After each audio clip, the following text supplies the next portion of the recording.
इब जैसे त्योहार आते हैं, कोई बात हुई, वो व्यर्थ के खर्चे, ये त्योहार मनाते हैं दिवाली का, दीपावली, ये किस लिए मनाते हैं कि भगवान श्री राम सीता जी को लेकर घर लौटे थे। और फिर चलो पहले तो देसी घी के दीप जलाए जाते थे, हवन हो जाता था, वो भी बढ़िया बात थी, लेकिन एक दिन हवन कर देने से बात नहीं बनती। अपना रोज लगावे घी की दीप है, रोज हवन करे वो। और जब सीता जी को घर से निकाला, फिर भी मनाओ तुम उसने, फिर भी दिवाली मना रहे हो। सीता तो घर से निकाल दी गई थी जिसके आने की खुशी में, और वो दीप जलाए गए थे, और फिर वह निकाल दी करते। वो तो दुखी हुई, वहाँ जंगल में टाइम पास करा बेचारी ने सह परिवार। और श्री राम घर पे, परिवार उसका जंगल में, चाहे राजा के कुछ भी बना रहो, एक छोटे से नगर का राजा, अयोध्या का राजा था, चाहे राष्ट्रपति बने जाए पूरी पृथ्वी का, जिसका परिवार कहीं रहा कहीं वो जीव सुखी हो सकता है, और फिर भी दिवाली मनावें और दीप जलावें। तो इस तरह की जो क्रियाएं हैं ये परंपरा है, सूझबूझ का कार्य नहीं है। फिर बम छोड़ते हैं त्योहार के दिन, तरह कितना प्रदूषण फैलाते हैं, आग लग जाती है। तो यह परंपरा बनाई तो बच्चे आकर्षित हुए, इसको समाप्त करेंगे धीरे धीरे। और क्या की खुशी, एक भगत कह रहा था, बोला जी नाम लेने के बाद ज्ञान हुआ हमें, और पहली बार त्योहार मनाया हमने अपना। हमने 10 वर्ष हो गए ना दिवाली मना ली, ना तीज त्योहार मनाए, और ना होली मनाई। कारण क्या रहा कि हमारा परिवार है, 5-6 भाई हैं मेरे दादा, उसमें किसी का कोई मृत्यु हो जाती है, कभी हमारे घर में हो जाती है। पिछली बार मेरी बहन विधवा होगी, सारा 1 साल तो फिर मनाना ही नहीं कुछ भी, 1 वर्ष पूरा नहीं हुआ इतना दूसरी घटना घट लेती है। और 10 वर्ष हो गया हमने कोई त्योहार मना के नहीं देखा। फिर कहाँ गई वो दीपावली। और परमात्मा कहते हैं इसे गंदे लोक में, जैसे नानक साहब जी से कहा था कि आप यहाँ खुशी नजर नहीं आते, मायूस बने रहते हो। तब नानक साहब जी ने कहा था, ना जाने काल की कर डारे, किसी भी ढल जा पासावे, अर्जिन आते सरते मौत खुड़क दी, उन्होंने के डांसावे। एक समय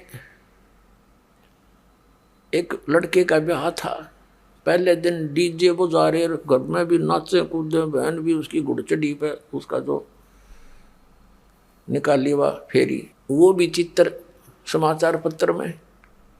अगले दिन विवाह के लिए जा रही थी बारात, वो दुल्हे वाली कार टकरा गई एक टैंकर से, ट्रक से या टैंकर से। 6-7 सदस्य थे, घर के भी थे उसमें 2-3 और वो दुल्हा भी, सारे मर गए। अब फिर टक्कर मार मार कर रो रहे हैं, बाल पाड़ रही हैं वो बहनें, पहले दिन जो डांस करें थी, नाचन कूदे फंड कर रही थी। तो परमात्मा कहते, ना जाने काल की कर डारे, किस भी ढल जा पासा वे, अर्जिन आते सरते मौत खुड़क दी। फिर क्या किया, हंसी यहाँ पर क्या डांस करें, टाइम पास करो, विवाह करो, बच्चों का संयोग जोड़ दो सिंपल वे से। ब्याह तो 2 बालका का होना है, बाकी तो फंड है, हो कितने इकट्ठे कर लो चाहे ना कर लो। तो इस प्रकार हमने इस प्रत्येक परंपरा को रिड्यूस करना है।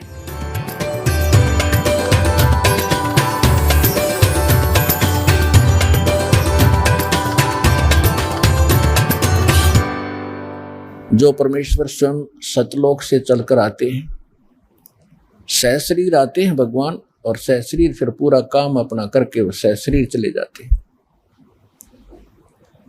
आज तक हमें कोई ये क्लियर करने वाला नहीं था, स्पष्ट नहीं कर पाया कि परमात्मा कौन है, कैसा है, कहाँ रहता है, उसके पाने की विधि क्या है, वो कैसे मिलता है, और जो विधि बताई जा रही है उसका प्रमाण कहाँ है कि उस साधना और विधि से किसी को वो स्थान प्राप्त हुआ हो जिसकी हमें आवश्यकता है।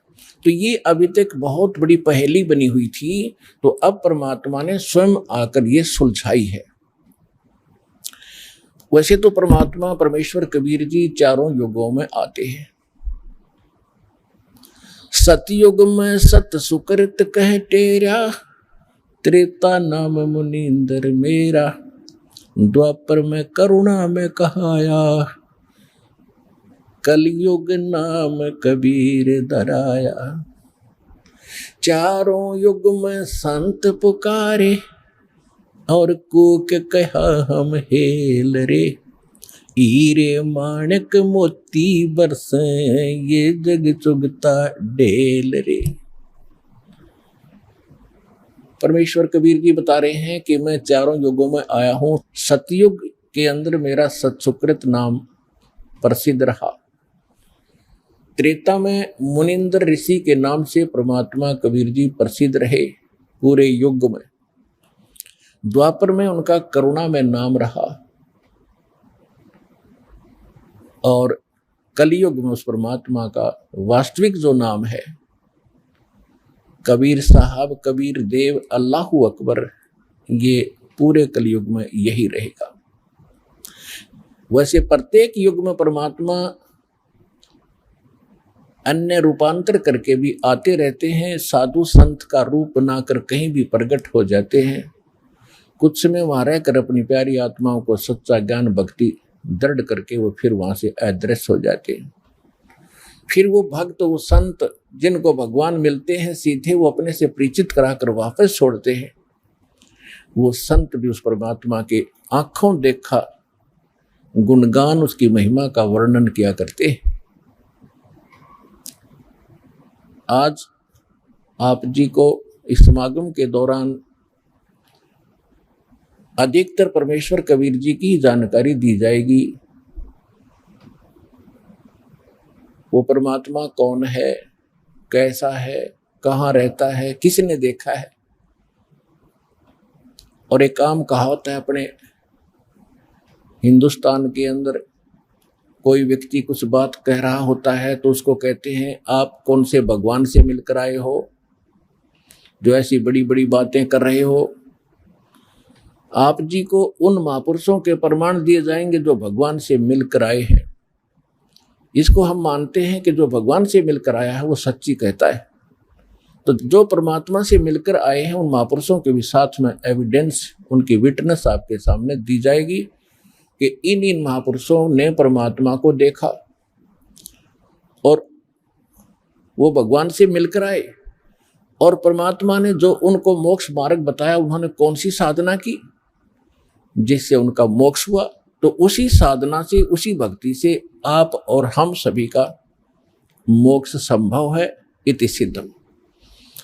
तो इस सत्संग के दौरान आप जी को ये सभी प्रमाण प्रस्तुत किए जाएंगे। सौभाग्य आपका, आप जी को ये सत्यनारायण कथा सुनने को सुलभ हुई। आज तक हमने ये पता नहीं था सत्यनारायण है कौन। सत्यनारायण, सत्य माने जिसका नाश कभी ना हो, अविनाशी। नारायण मीन जो जल के ऊपर, नार माने जल, आयन माने आने वाला, यानी जो जल पर आकर विराजमान होने वाला। वो कौन? वो परमात्मा है। इसलिए नारायण, नारायण यानी परमात्मा। परमात्मा की एक महिमा है कि वो सतलोक से चलकर आता है और जल के ऊपर कमल के फूल पर आकर वो निवास करता है, जिस कारण से उसको नारायण कहते हैं। और हमने इस नारायण की उपमा लगा रखी थी सतगुण विष्णु जी के ऊपर। सतगुण विष्णु जी जो है, इसको हम सत्यनारायण मानते थे। ये हमारे नकली गुरु अज्ञानी हमें मिसगाइड किए हुए थे। एक पीतल को हमें सोना बता रहे थे। कितना दुर्भाग्य रहा हमारा, और हमारे पूर्वजों ने कितना विश्वास किया इन मूर्खों पे, जिन्हें कह का पता नहीं दातम मार्ग। तो हमें अब सत्यनारायण का पता चला है कि कौन है वो सत्यनारायण। वो अविनाशी परमात्मा कौन है, तो उसकी जानकारी आपको बताई जाएगी। परमात्मा चारों युगों में आते हैं। सतयुग में सत्सुकृत नाम से परमेश्वर आए थे और एक सरोवर के अंदर कमल के फूल के ऊपर आकर शिशु रूप धारण करके उन्होंने निवास किया था। वहां से एक विद्याधर नाम के ब्राह्मण और उनकी पत्नी दीपिका, वो उस रास्ते से आ रहे थे जिस सरोवर में परमात्मा विराजमान थे। दोनों निसंतान थे। आयु लगभग 60-65 साल की हो चुकी थी, क्योंकि सतयुग में आयु लाखों वर्ष की होती थी। तो तब तक उनको कोई संतान प्राप्ति नहीं थी। वो सरोवर के शुद्ध जल को पीने के लिए उसके अंदर निकट पहुंचे तो बच्चे को पाया, घर ले आए। उन्होंने उसको पाला पोसा और 5 वर्ष के आयु से ही परमात्मा अपने जिस उद्देश्य को लेकर आते हैं उस ज्ञान का प्रचार प्रारंभ कर देते हैं। सतयुग में परमेश्वर ने 5 वर्ष की आयु में एक मनु नाम के एक ऋषि थे, मनु, स्वयंभू मनु बोलते हैं उनको, और उनके विषय में कहा जाता था कि बड़े विद्वान पुरुष थे, वेदों के बड़े ज्ञाता थे। परमात्मा की उनके साथ चर्चा हुई तो परमेश्वर ने कहा क्या कि मनु जी, परमात्मा कौन है, कैसा है? उनकी तो यही कहते हैं आगे पाछे नीम तले, इनकी वही बुद्धि सेट होती थी कि श्री विष्णु जी जो हैं ये सुप्रीम पावर हैं और यही परमात्मा है, अजरो अमर हैं। यही 3 रूप धारण करके ब्रह्मा रूप बनाकर सृष्टि उत्पत्ति करते हैं, विष्णु रूप बना करके ये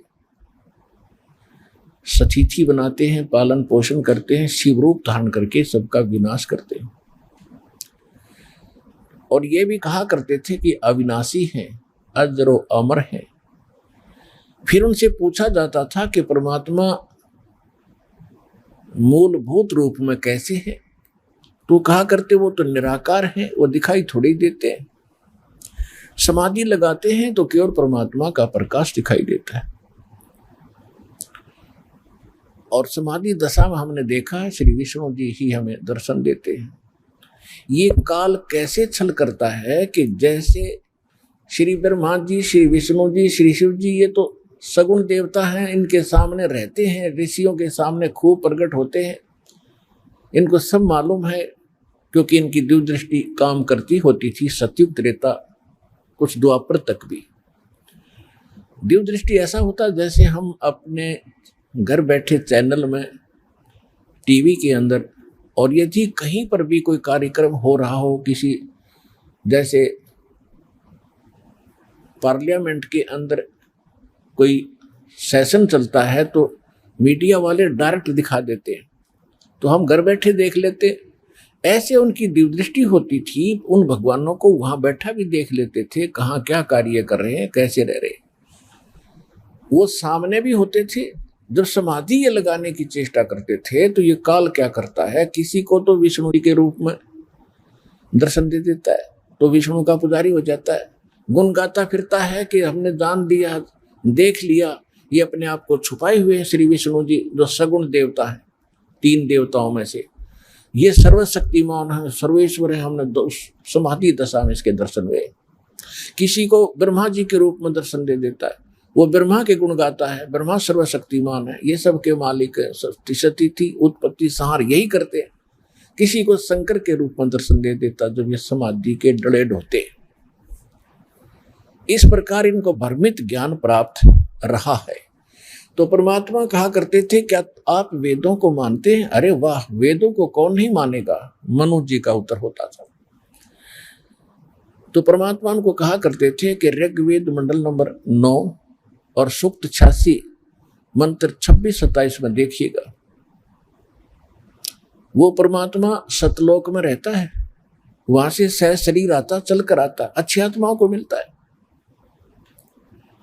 लेकिन कहते हैं राज तजना सहज है, सहज त्रिया का ने, मान बढ़ाई ईर्षा दुर्लभ तजना। ये राज्य भी त्याग सकता है इंसान और अपनी स्त्री का मोह भी त्याग सकता है, लेकिन मान बढ़ाई और ईर्षा को नहीं छोड़ सकता। और मान बढ़ाई ईर्षा छोड़े बिना भगवान नहीं मिल सकते। तो इन ऋषियों के सामने ये 8 अड़गी मान बढ़ाई की हम ब्राह्मण, हम विद्वान पुरुष, सर्वश्रेष्ठ मानव, और ये क्या जाने कल का बच्चा। लेकिन उस समय परमात्मा भी ब्राह्मण ही कहलाते थे, क्योंकि ब्राह्मण के घर प्रवेश हो रही थी और ब्राह्मणों की बात उस समय सुनी जाती थी, अन्य की तो कोई सुनता ही नहीं था। तो ये कहकर टाल देते थे कि ये विद्याधर का बालक मूर्ख है, ये पता नहीं कौन इसके कमबख्त पैदा हो गया है, इसकी बातें मत सुनो, ये तो ऊट पटांग बकवास करता है, सारी उल्टी बातें करता है और खुद को ये भगवान कहता है। और परमात्मा कहा करते जो उसमें कबीर देव लिखा है ना तुम्हारे वेदों में, वो कबीर देव मैं ही हूं। लेकिन ये उनका गले बात उतरी नहीं और परमेश्वर को वामदेव कहने लगे। वामदेव, वामदेव का अर्थ होता है उल्टा ज्ञान देने वाला देवता। वाम माने उल्टा, जैसे दाएं हाथ को कहते हैं सुल्टा हाथ और बाएं हाथ को कहते हैं उल्टा बामा। तो ऐसे उन्होंने उसका वामदेव माने उल्टा अर्थ लगाने वाला, उल्टा ज्ञान बताने वाला वामदेव नाम पक गया मालिका सत सुकृत के स्थान पर, जबकि उल्टा ज्ञान स्वयं दे रहे थे और परमात्मा सत्य कह रहे थे उसके बारे में। ये ऐसा अपना मन गढ़ंत कहानियां बनाकर मालिक की बात मानी नहीं। फिर भी परमात्मा उनको लज्जित बहुत करते थे, शर्मिंदा बहुत करते थे, सभा में खड़े हो जाते थे, झूठ बोल रहे हो पंडित आप, ऋषि जी आप गलत बोल रहे हैं। परमात्मा वेदों में कोई और लिखा है, उस नर आकार लिखा है, मनुष्यवत लिखा है। लेकिन उस समय इन वेदों को पढ़ने वाले चंद ऋषि होते थे और उनकी रोजी रोटी और प्रभुता उनके साथ अड़ी रही। भगवान के सत्य को उन्होंने स्वीकार नहीं किया। त्रेता में परमात्मा आए थे मुनिंद्र ऋषि के नाम से। अब आपको संक्षिप्त सा विवरण दे करके पिछला फिर कलयुग के अंदर जो मालिक आए थे उसकी जानकारी, वो लीलाएं आपको अधिक सुनाई जाएंगी, क्योंकि वो तो आज प्रत्यक्ष है हमारे सामने। उन घटनाओं की जो लीला की थी दाता ने, आज भी हमारे पास उनके अवशेष बचे हैं और हमें आसानी से विश्वास हो सकता है कि परमात्मा कैसी लीला करता है और वो कौन है। तो जब परमात्मा त्रेता युग में आए थे, मुनिंद्र ऋषि के नाम से मालिक प्रसिद्ध हुए।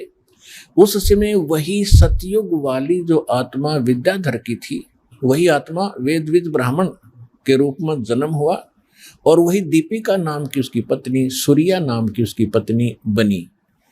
उस जीवन में भी वो निसंतान थे। उनको भी परमात्मा त्रेता युग में भी ऐसे ही जल के अंदर कमल के फूल पर शिशु रूप में प्राप्त हुए। और जब भी परमात्मा जिस युग में आते हैं, उनकी लीला कंवारी गायों से, उनकी परवरिश की लीला कंवारी गायों से होती है, अन्यथा वो टच नहीं करते किसी दूध को, जल को, आहार को। फिर कंवारी गाय लाई जाती है, उस पर परमात्मा का आशीर्वाद होता है, वो दूध देने लगती है जब वो दूध पीते हैं। और वो दूध आता कहाँ से है? सतलोक से आता है। तो इस प्रकार प्रत्येक युग में मालिक की परवरिश की लीला हुई। जब परमेश्वर मुनिंद्र नाम से आए हुए थे, धीरे धीरे बड़े हुए। 5 वर्ष की आयु से ही उन्होंने सब विद्वानों के छक्के छुड़ाने शुरू कर दिए। लेकिन इन ऋषियों और ब्राह्मणों का एक स्वभाव बना रहा कि हमसे उत्तम कोई नहीं, जबकि परमात्मा भी ब्राह्मण कुल में ही थे, त्रेता में भी। लेकिन उन्होंने उसको बालक बताया और बालकपन से ही मालिक ने उनके छक्के छुड़ा दिए, सच्चा ज्ञान कहा। तो सभी को ये कहने लगे ये बालक तो मूर्ख है, इसको पता ही नहीं, अभी कोई इसने शिक्षा प्राप्त की नहीं है, ये अभी ऐसे उठपटांग बकवास कर रहा है। जिस कारण से अन्य ब्राह्मणों ने भी उसको अनदेखा कर दिया। फिर भी परमात्मा की लीला अलग रही है। अपनी प्यारी आत्माओं को किसी ना किसी तरीके से उनको भक्ति युक्त करते रहे हैं और जिस कारण से हम आज तक परमात्मा की चाह और तड़प में भटकते रहे। ये उस परमात्मा की देन रही। नहीं तो काल चाहता है कि ये नास्तिक हो जाए, भक्ति में इनकी रुचि रहे नहीं, ऐसे भक्ति, ऐसा ज्ञान और ऐसा समाधान बता दिया जाता है कि भक्ति करते करते भी हानियां होती रहेंगी, कुछ दिनों के बाद सब नास्तिक हो जाएंगे। लेकिन सतयुग त्रेता द्वापर में पुण्यकर्मी प्राणी जन्म लेते हैं, वो चाहे कुछ भी साधना कर रहे हैं, किसी भी देव की कर रहे हैं, लेकिन उनके पुण्य मिल रहे होते हैं प्रारब्ध के, और वो मान बैठते हैं कि हम जो पूजाएं कर रहे हैं इससे हमें लाभ हो रहा है, या भूल लगी रही अभी तक। अब कलयुग में आके वो बात स्पष्ट होनी थी, क्योंकि हमारे पुण्य तो समाप्त हो लिए, जो विशेष पुण्य थे वो समाप्त हो गए, बहुत कम शेष बचे। और अब हम साधना भी करते हैं और हानि ज्यों की तो हो रही है, और उन्हीं देवताओं को पूज रहे हैं जो परंपरागत हमारे पूर्वज पूजते आए। आज हमारी दुर्गति शुरू होगी उन्हीं साधनाओं को करते करते। फिर हम कहीं और दौड़ते हैं और भागते हैं, किसी संत के पास जाते हैं। तो इसे सिद्ध हुआ कि जो साधना आपकी परंपरागत थी वो नकली थी, यूजलेस थी, आपको कोई लाभ दे नहीं रही थी, और फिर भी कर रहे थे क्योंकि पहले पुण्यात्माएं थी, उनकी पुकार सुनते थे, क्योंकि उनके प्रारब्ध में, पुण्यों में वो लिखा होता था, उसको दे देते थे। वो मान लेते थे कि हम जो पूजा जिस देव इष्ट की कर रहे हैं, चाहे कोई समाधि पूज रहे हैं, उसने हमें लाभ दे दिया। और अब कलयुग में मालिक को पता था कि ये भी समस्या हल हो जाएगी, ये पूज पाज के छक लेंगे और कोई लाभ होगा नहीं, फिर ये भटकते फिरेंगे और ठग लेंगे सब संत इनको, तब मेरा दास जाएगा 5505 जो वर्ष बीत जाएंगे कलयुग का, सबको सुख देगा, पहचान बता देगा हु इज गॉड, और क्या करता है भगवान, ये सुख देता है भगवान जिसको हम भूल चुके थे। अब परमात्मा के ज्ञान को किसी ने सुना नहीं, सत्य को माना नहीं, तो परमात्मा के पास तो बहुत साधन है, बहुत से तरीके हैं। कहते 100 छल छिद्र मैं करूं अपने जन के काज, हिरण्यकशिपु जो मार दूं मैं नरसिंह धर लूं साजो। अब परमात्मा तो परिपूर्ण होते हैं अपनी भक्ति, अपनी शक्ति से।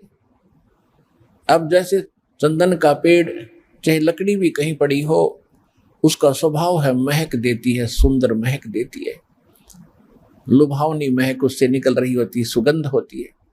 ऐसे ही परमात्मा के आसपास जहां भी कोई भक्त निकट आता था उसको अजब शांति मिलती थी। तो परमेश्वर सत्संग किया करते थे। लोग सत्संग को पसंद नहीं करते थे क्योंकि परमात्मा पहले वाले ज्ञान से हटकर ज्ञान देते थे, लेकिन जो दुखी होते थे उनको परमात्मा अपनी कृपा से सुख देते थे। वो सुखी हुए व्यक्ति 20 व्यक्तियों को जाकर बताते थे कि मुझे ये दुख था, मैं ये ऐसे कष्ट था, ऐसे एक संत आए हुए हैं, मुनिंदर नाम है उनका, और वहां चलिएगा आप भी सुखी हो जाओगे। ऐसे हजारों की संख्या में परमात्मा से इस लाभ को प्राप्त करके बड़े सुखी हुए। उन्होंने जगह जगह जा करके परमात्मा की महिमा बताई कि मुनिंदर नाम के ऋषि स्वयं परमात्मा आए हैं, स्वयं भगवान आए हैं। पुण्यात्माओं, जब तक हमें समय पर रोटी मिल रही है, कपड़ा मिल रहा है, समय पर कपड़ा मिल रहा है, समय पर रोटी मिल रही है, सामने गुट्टी मिल रही है शराब की, और कार और कोठी मिल रही है, हमने जरूरत नहीं भगवान की कति। और जब ये सुविधाएं भी उपलब्ध हों और कोई घर में कष्ट आ जाए, शरीर में कोई दुख हो जाता है, फिर इस जीव को नानी याद आ जाती है, इसको कुछ भी दिखाई नहीं देता, अपनी जान दिखाई देती है। तो ऐसे व्यक्ति वहां आने लगे परमात्मा के पास और वहां से सुख होने लगा। फिर उनको कुछ भी दिखाई नहीं देता था मुनिंदर जी के अतिरिक्त उस पृथ्वी पर। तो ऐसे लोग परमात्मा के साथ जुड़े थे। बाकी जो विद्वान पाक रहे थे, जिनको समय पर ठीक आहार मिल रहा था, तो वो मालिक से दूर रहे, उनका दुर्भाग्य था। तो यहाँ परमात्मा कहा करते अपनी अमृतवाणी में, जो प्रत्येक युग में आकर ये बोलते हैं, कबीर सुख के माथे पत्थर पड़ो, जो नाम हृदय से जावे, बलिहारी उस दुख के जो पल पल नाम रटाए। परमेश्वर कहते हैं कि आग लगाए से सुख के जो भगवान से दूर करे। हे परमात्मा, वो दुख भी भला जिससे मालिक की तड़फ बनी, परमात्मा की चाह बनी, उसकी याद बनी रही। अब जैसे कोई सुखी व्यक्ति है, अब सुखी भी भक्ति से जुड़ता है तो बहुत ही पुण्यकर्मी प्राणी है, वो तो बहुत पुण्यकर्मी प्राणी है। लेकिन वो सुखी जो जुड़ा है वो डगमग हो सकता है, वो विचलित हो सकता है कभी, और जो दुख में आकर यहाँ जुड़ेंगे और उनको मालिक सुख देगा, क्योंकि आज तक आप सब जगह घूम फिर लिए। ऐसा समय सेलेक्ट किया दाता ने, क्योंकि संतों का बोलबाला सैकड़ों वर्ष से है। राधा स्वामी पंथ लगभग 100-150 वर्ष पहले से चला हुआ, और इसकी तो पता नहीं कितनी ब्रांचें हैं, और इनके पास सब भटक के, लुट के, पिट के और सर्वनाश करा के अब यहाँ आ रहे। तो अब बहुत उस पर दया होगी जो पहले भटक लिया, और यहाँ आने के बाद, क्योंकि परमात्मा ने सुख तो देने ही अपने हिसाब से देना है। कैसे देना है? जैसे कोई चाहता चल देख लेता हूँ, आराम होगा तो ठीक से, नहीं तो नहीं, तो उसको फिर ऐसा ही मिलेगा राहत। और जो कति सच्चे दिल से समर्पित होकर के भी कहीं मुझे तो ठिकाना रहा नहीं, और फिर रोवा मालिक के चरणों में, प्रतिदिन देखना उसको कितना सुख मिलेगा। तो परमात्मा से लाभ लेने का हमने एक तरीका बता रखा है, उस तरह आपने समर्पित होना पड़ेगा। और फिर देखना सपने में भी किसी अन्य इष्ट या संत के प्रति आपका भाव न जावे, इस परमात्मा के अतिरिक्त, इस दास के अतिरिक्त, और फिर देखना मालिक का लाभ। तो ये कहने से नहीं बनेगा, सोचने से नहीं बनेगा, इसके लिए हम ज्ञान देते हैं उस परम पिता को, परमात्मा सिद्ध करते हैं और प्रमाण देते हैं। वो प्रमाण आपको चारों तरफ से बाध्य कर देंगे कि पृथ्वी पर ना कोई और भगवान है और ना ही ऐसा पृथ्वी पर ज्ञान है। और फिर समाधान, ऐसे प्रमाणित मंत्र जिन महापुरुषों का मोक्ष हुआ उन्होंने यही जाप किया। तो इन सब से फिर आपका भावना अपने आप बनेगी, निसंशय हो जाओगे, डाउटलेस हो जाओगे, फिर अपने पृथ्वी पर कुछ दिखाई नहीं देगा। और फिर देखना भगवान के हाथ रोजाना लाभ देना, सपने में भी सुख देगा, जागृत का तो कहना ही क्या। तो ये ऐसा परमात्मा है। जैसे हम बहुत सी कथाएं सुना करते थे, उनका कोई सिर पैर नहीं था। हम सुना करते थे कि श्री रामचंद्र जी ने लंका पर चढ़ाई करते समय पुल की आवश्यकता पड़ी, समुद्र पर पुल बनाना था।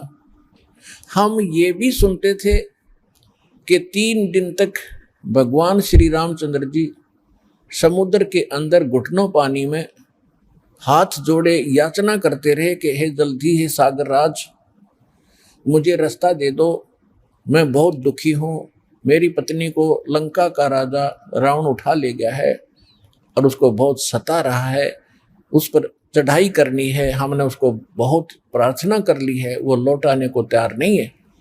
जब 3 दिन तक समुद्र ने उसको रास्ता नहीं दिया, तो तब श्री रामचंद्र जी ने लक्ष्मण से कहा था कि लक्ष्मण मेरा अग्नि बाण दे, ये लातों के भूत बातों से नहीं मानते। जब उसने अग्नि बाण चढ़ा करके समुद्र को फूकने के लिए कोशिश की, उसमें लपटें निकलने लगी, क्योंकि सिद्धि से चलता था पहले ये सब शस्त्र। तब कहते समुद्र ने रास्ता दिया, ऐसे सुनते थे। फिर क्या सुनते थे कि नल नील ने समुद्र पर पत्थर रख दिया, उनके हाथों में पावर थी, उनमें शक्ति थी, सिद्धि थी कि उसके हाथ से रखा हुआ पत्थर जल में डूबता नहीं था, और जिस कारण से पुल बना।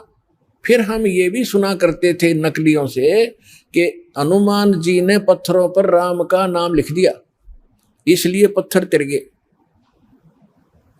प्रथम तो कहते हैं समुद्र ने हाथ जोड़कर रास्ता दे दिया जब रामचंद्र जी ने जलाना चाहा, उसको फूकना चाहा। फिर कहा करते नल नील के हाथों तैरते थे पत्थर, उनके कोई वस्तु नहीं डूबती थी समुद्र पर। फिर कहते थे हनुमान जी ने राम का नाम लिख दिया, इसलिए तर गए, पत्थर पुल बन गया। अरे कोई एक तो बताओ, एक पर सेट हो जाओ, किसने एक रहा को किससे हो जाओ। फिर रामचंद्र कित रह गया था, नल नील से ही पुल बन गया, फिर राम ने कित बनाया वो। अब इसका निष्कर्ष निकलेगा, इस कथा से जो दास सुनाने जा रहा है त्रेता युग की। ऐसे प्रश्न करे एक भक्त ने मेरे से, जब गांव-गांव में दास सत्संग करने जाता था, वो कहने लगा जी मैं मिलिट्री के अंदर हूँ,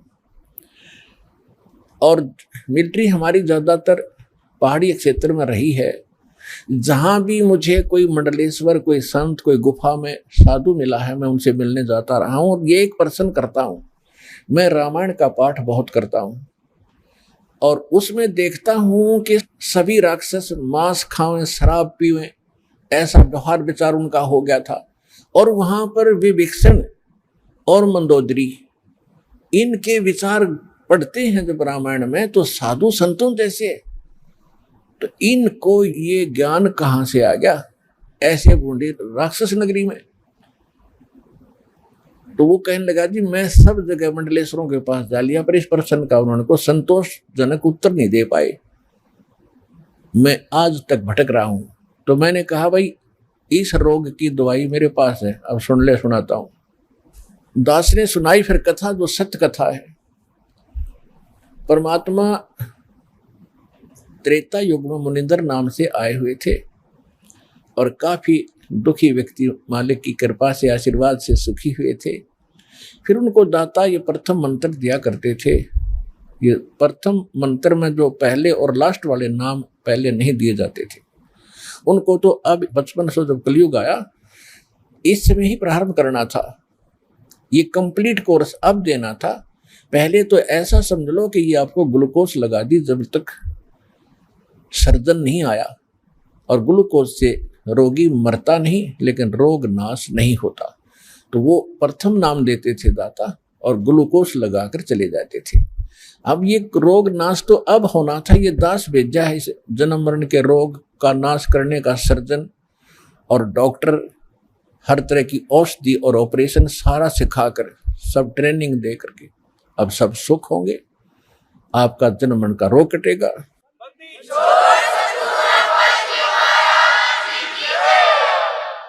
एक समय परमात्मा एक दरिया के किनारे सत्संग कर रहे थे। दरिया के किनारे ही उनका एक झोपड़ा था, कुटिया थी, वहाँ सत्संग किया करते थे। वहाँ हजारों की संख्या में इधर उधर से भक्त आकर के सत्संग सुनते थे, जो निर्धारित समय किया जाता था, महीने में, 2 महीने में, 6 महीने में। तो ऐसे ही एक नल और नील नाम के दोनों आपस में, ये मौसी के बेटे थे, यानी इनकी माताएं सगी बहन थी, और ये किसी देव प्रकोप से दोनों के दोनों मानसिक रोग से पीड़ित थे। शरीर में भी बहुत पीड़ा रहती थी, जिसकी उपचार के लिए वेदों के अतिरिक्त साधु संतों से भी आशीर्वाद प्राप्त इन्होंने खूब किए थे। और सभी ऋषि महर्षियों ने उनको बता दिया था कि नल और नील, बेटा ये तुम्हारे प्रारब्ध में, यानी तुम्हारी किस्मत में अंकित है ये कष्ट, और इसको बेटा आपने भोगना ही पड़ेगा, कोई विकल्प नहीं। अब बेशक से आत्मा को कोई कितना ही ऐसे संतोष दिलाए कि ऐसा ही होता है, लेकिन इसको मालूम है कि परमात्मा कोई ऐसी पावर है, ऐसी शक्ति है कि वो सब दुख दूर कर सकता है। परमात्मा के गुणों में हम खूब सुनते और सुनाते रहते हैं, इसलिए आत्मा संतोष नहीं पाता है। दुखी व्यक्ति फिर कहीं ना कहीं और किसी से सुनकर भी जाता है। जब वो कति थक लिए थे, दोनों अंतिम फाइनल फैसला मान चुके थे कि अब कहीं ठिकाना नहीं रहा, हमें तो ये तड़प के मरना ही शेष बचा है, और लंबी आयु होती थी। किसी ने उनको बता दिया कि आप चलिएगा ऋषि मुनिंद्र जी के पास और नल नील आपका रोग ठीक हो जाएगा। उनको अविश्वास रहा कि नहीं, हमने बड़े बड़े ऋषि देख लिए हैं, ये तो पहली बार नाम सुना है हमने आपसे, कोई मुनिंद्र नाम का ऋषि कहीं पर है। तो 1 से 2 से 3 से जब ये बात सुनी, उनका भाग्य उदय हुआ। उनके कहने से वो चले गए कि चलते हैं भाई, और तो कहीं हमने ठिकाना मिला नहीं। तो जब वो वहां आए, मालिक को पता था कि अब निशान ने चोट लगानी पड़ेगी, क्योंकि ये सब जगह थक लिए हैं और कोई इनने ऋषि महर्षि मंडलेश्वर भूत झाड़े लगाने वाला कोई छोड़ा नहीं है। अब इनको कुछ रिजल्ट दूंगा तो ये बच्चे मेरे पास टिक जाएंगे आसानी से। जो ही नल नील ने जब सत्संग शुरू होने से पहले सत्संग परमात्मा बैठ जाते थे, सत्संग सुनाते थे। सत्संग तो वो सुन ही नहीं सकते थे क्योंकि उनकी तो ऐसे बेचैनी रहती थी। और जो ही मालिक के पास आए, दोनों चरणों में मत्था टेका और परमात्मा ने दोनों के सिर पे हाथ आशीर्वाद भरा रखा, उनका तुरंत रोग छू मंतर हो गया और ऐसे हो गए जैसे कभी पीड़ा थी ही नहीं किसी प्रकार की। अब दोनों की आंखों में आंसू आ गए, चरणों में लिपट गए और कहा, हे परमात्मा, हम तो बहुत जगह कष्ट उठा चुके थे, हमने पृथ्वी पर कोई, जहां तक हमारी पहुंच थी, हमने कोई ऋषि महात्मा नहीं छोड़ा।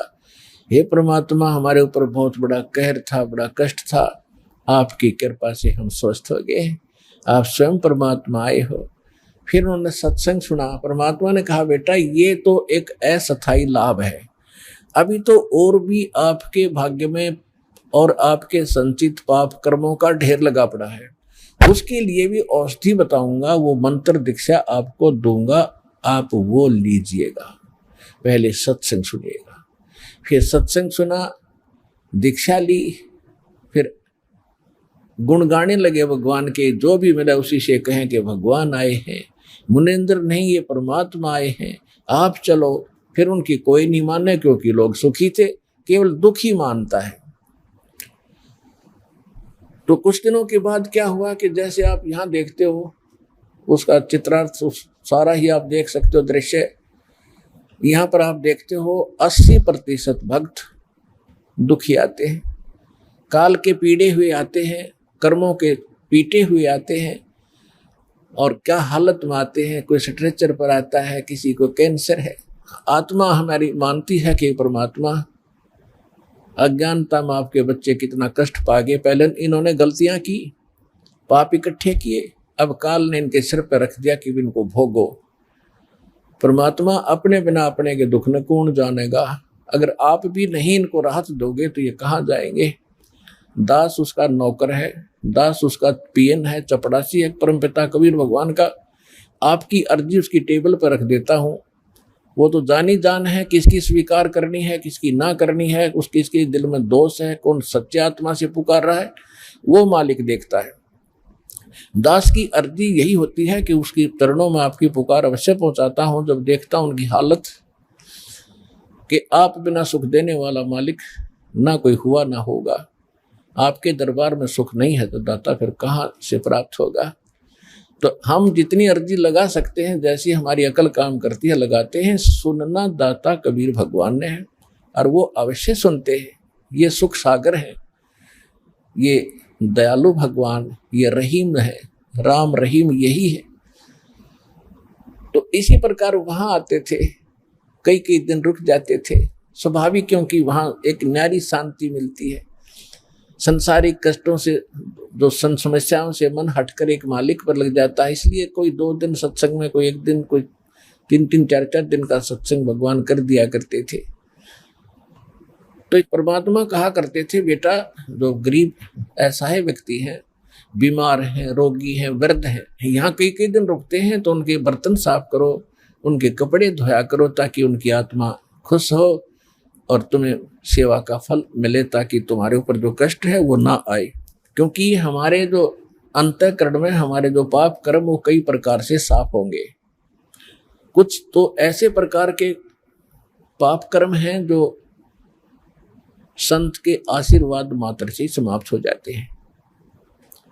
कुछ ऐसे पाप हैं जो कि आपको प्रणाम आदि, दंडवत आदि करने से राहत मिलेगी। कुछ ऐसे पाप हैं जो आपने दान धर्म यज्ञ हवन पाठ आदि ही करवाना पड़ेगा, वही विकल्प है उनका, वो भी आपने करना ही पड़ेगा। उसके बाद फिर कुछ ऐसे पाप हैं जो सेवा करनी होती है, सेवा से भी कटते हैं। और कुछ ऐसे प्रकार के पाप होते हैं जो केवल नाम के जाप से ही कटेंगे, उनका कोई विकल्प नहीं। तो जैसे एक धोबी के पास कपड़ा जाता है तो वो देखता है कि इस कपड़े को साफ करना है, तो पहले पानी से धोता है, साबुन लगाता है, उससे भी नहीं साफ होता, फिर ड्राई क्लीन के लिए कोई अन्य केमिकल प्रयोग करता है और उसके सब दाग छुड़ाता है, तब वो उज्जवल होता है। इसी प्रकार हमारा अंतःकरण बहुत वर्षों से, बहुत युगों से हमने इतना मैला कर लिया है, कि अब इसको हमने हर तरह के सब फार्मूले लगा करके इसको साफ करना है। तो परमात्मा कहा करते थे, तो वो भक्त जो दुखी है वो सब सत्य मानते थे और उसका अनुसरण करते थे। तो नल नील तो और ज्यादा ही दुखी थे। दोनों ने श्रद्धा से सेवा करनी शुरू की। जो वृद्ध थे, रोगी आते थे, उनके कपड़े धोते थे, उनके बर्तन लोटा थाली वगैरह जैसे भी थे वो ले जाते थे और दरिया पर धोकर लाते थे। वो इतने सीधे साधे और इतने परमात्मा पर समर्पित थे, इतना भाव था उनका कि पहले समय में साबुन वगैरह नहीं था। कपड़ा धोने के लिए पहले जल में भिगो देते थे, दरिया में भिगोकर उनको थोड़ा सा बाहर पत्थर रख देते थे, वो पानी में लहरों से गीले हो जाते, फिर उनको बाद में ऐसे मुक्के मार मार के धोते थे। कोई और तो साधन था ही नहीं।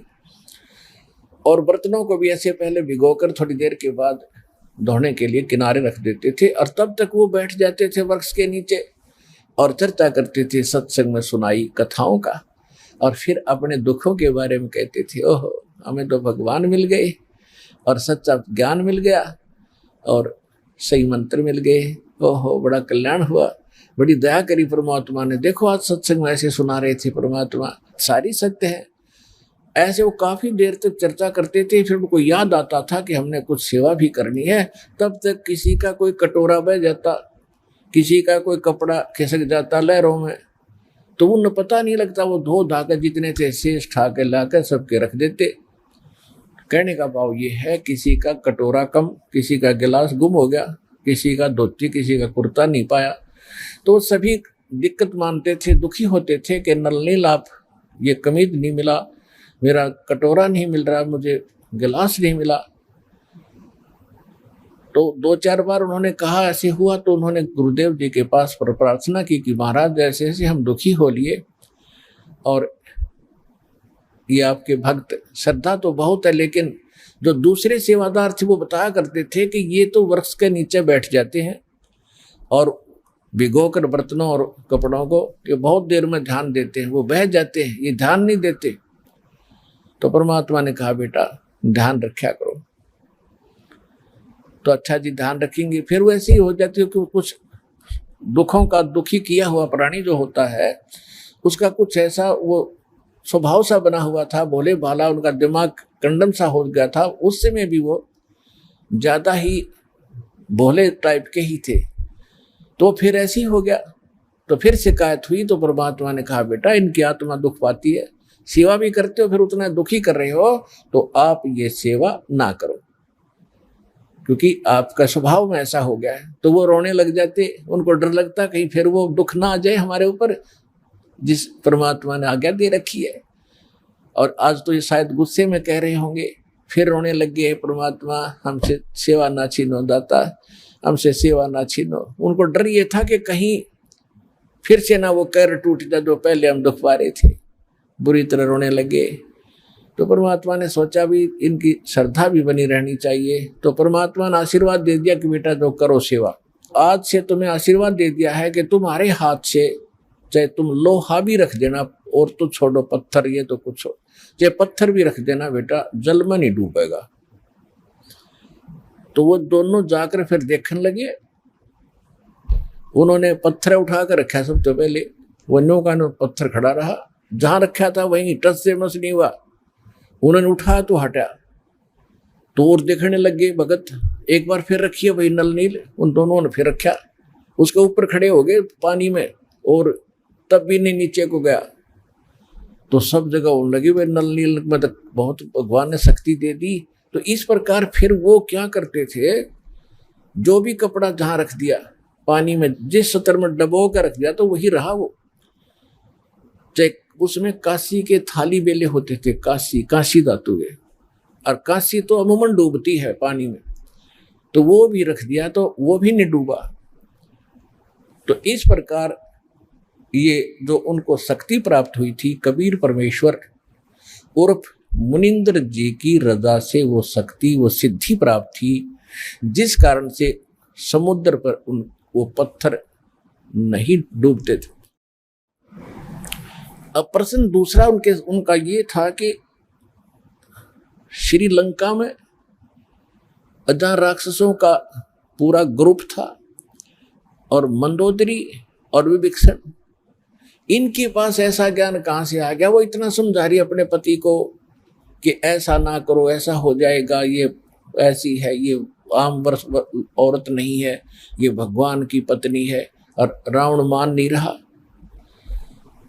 तो इसका उत्तर अब आपको देते हैं।